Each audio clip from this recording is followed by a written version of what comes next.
ଓଡ଼ିଶାର ମୁଖ୍ୟମନ୍ତ୍ରୀ ଆଣିଲେ ଚାଷୀ ଭାଇମାନଙ୍କ ପାଇଁ ଖୁସି ଖବର।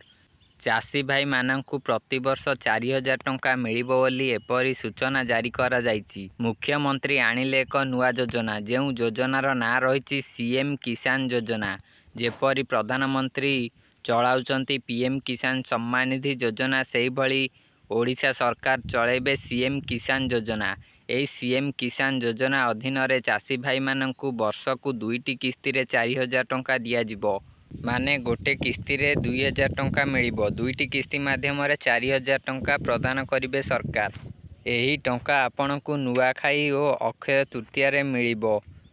ଭୂମିହୀନ ଚାଷୀଙ୍କୁ 3ଟି କିସ୍ତି ମାଧ୍ୟମରେ 12,500 ଟଙ୍କା ପ୍ରଦାନ କରାଯିବ। ଯେଉଁମାନେ ଭୂମିହୀନ ସେମାନଙ୍କୁ 3ଟି କିସ୍ତି ମାଧ୍ୟମରେ 12,500 ଟଙ୍କା ମିଳିବ। ନୂଆ ସାମିଲ ପାଇଁ ପିଏମ୍ କିଷାନ ପୋର୍ଟାଲରେ ଆବେଦନ କରିବେ ଚାଷୀ ଭାଇମାନେ।